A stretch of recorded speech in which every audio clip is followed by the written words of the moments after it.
Go down to the comments below to see the link for the 2021 Moon Guide. This will help you tune into the energies of your chart for the entire year. And then when you watch your moon horoscopes with me, you really will be collaborating with the cosmos. Welcome to the full moon happening March 28th in the sign of Libra. So before we get into your individual horoscopes, I just want to explain how this works. Your horoscopes are written for your rising sign, which indicates the part of your chart that's being triggered or activated under this light. And also your sun sign, which speaks to your path of becoming. So you're going to want to watch both your rising sign and your sun sign horoscopes.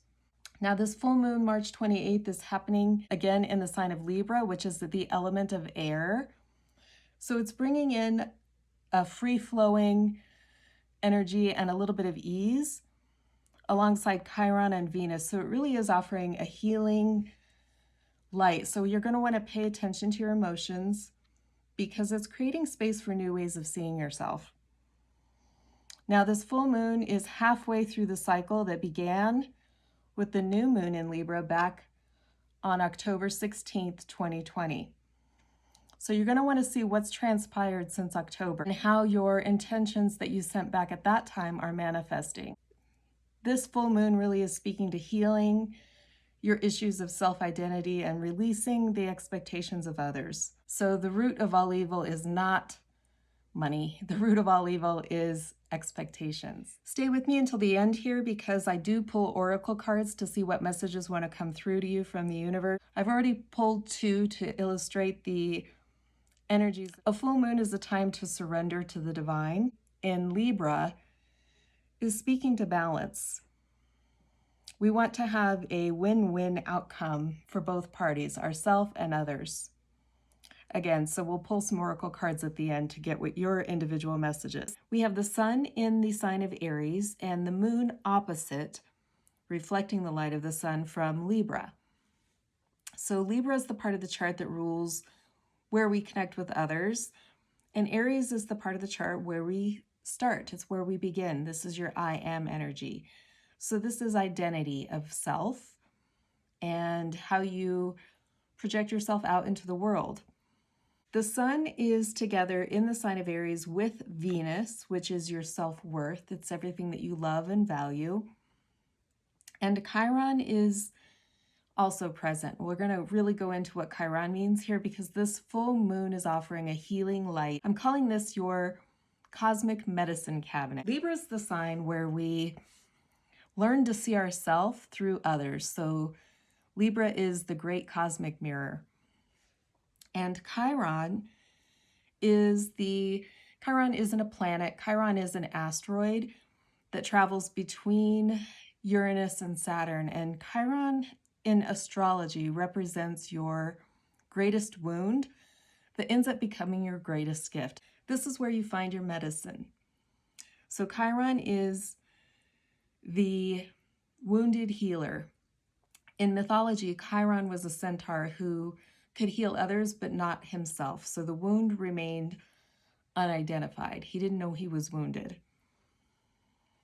And our path to healing is the path that we walk through this life. It's not one destination point. You don't just wake up one day and become magically healed. Your path to healing is ever changing and ever evolving. You have to go through stages. So Chiron represents the wound, and it also represents the archetypes that help us move through healing and get us through this path of becoming whole. So the first archetype that we just discussed was the wounded healer. This is where the wound remains unidentified. We don't know that we're hurting.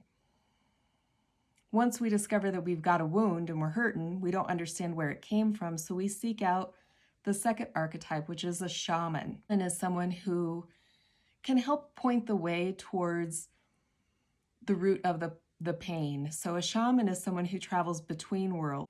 They go all the way down to the depths of hell and then back up to heaven to find the root pain and bring it back down to you here on earth so that you can do something with it to heal it. They help you identify the pain.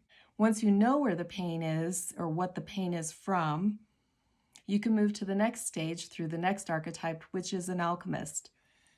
An alchemist is someone who helps you transmute that pain and heals the pain.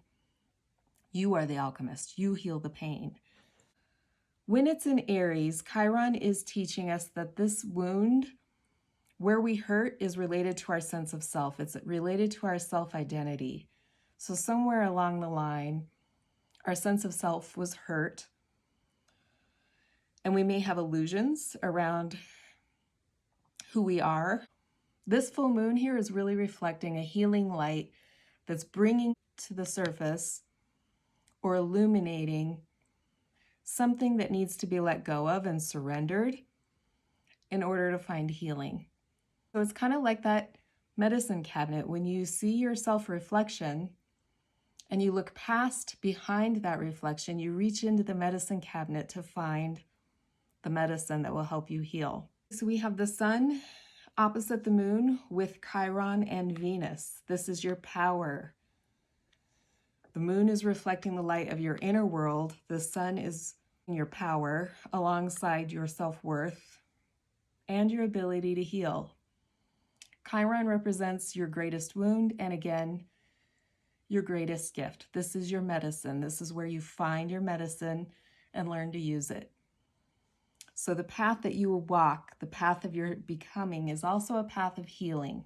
We all entered this world with some sort of wound that needs healing throughout our lifetime here. This is what Chiron represents. Now, the full moon is 2 weeks out from the new moon that occurred in Pisces 2 weeks ago. If you haven't already looked at your horoscopes from that, you can see that in the playlist here.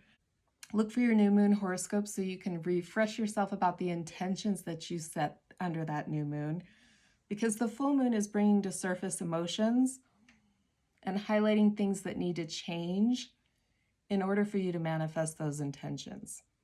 Now, we still have Neptune in Pisces, and Mercury is joining Neptune. Mercury rules our mind and our way of thinking. Neptune is our connection to spirit. Neptune is responsible for our spiritual development, which is explained more in those new moon horoscopes. But right now, these two together really are supporting the ability to surrender. Neptune is helping us get out of our own way here and release, get past our mindset in order to come to some sort of acceptance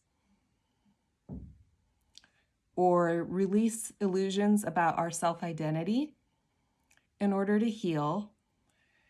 And Aries is all about making headway towards our desires. So in order to heal and make headway towards our desires, we need to release the things that are getting in the way. Now, Libra is the sign, again, that rules relationships. This is where we connect with others in order to see ourselves better.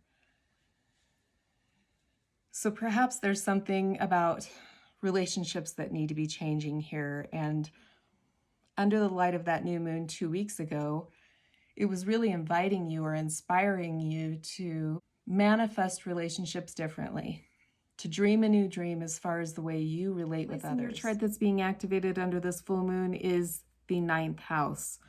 This is the place of personal growth and exploration. I feel like you're being invited to find some balance between your collective beliefs and personal beliefs. So maybe you're focusing too much on the details and not enough on the big picture, or vice versa. You need to find a balance point between there. Something's coming to light. There's some heightened emotional energy here around what you need to change to find balance between growing and expanding your personal life and the details of your daily life, your local surroundings here. And Aries is the place in the chart where we project ourselves out to others. And Libra is where we end up projecting our issues that might need healing onto others. So consider, where you're projecting yourself. Are you projecting issues out onto the collective, those around you? What needs to change in order for you to find personal growth and exploration that will help you continue along your path of healing? The first message says nothing will come of the situation. Think about maybe surrendering. What do you need to let go of? It's a good time to move on from hurts from the past here. Your commitment is being tested. The answers you need are coming. All right. Thanks for tuning in, Aquarius.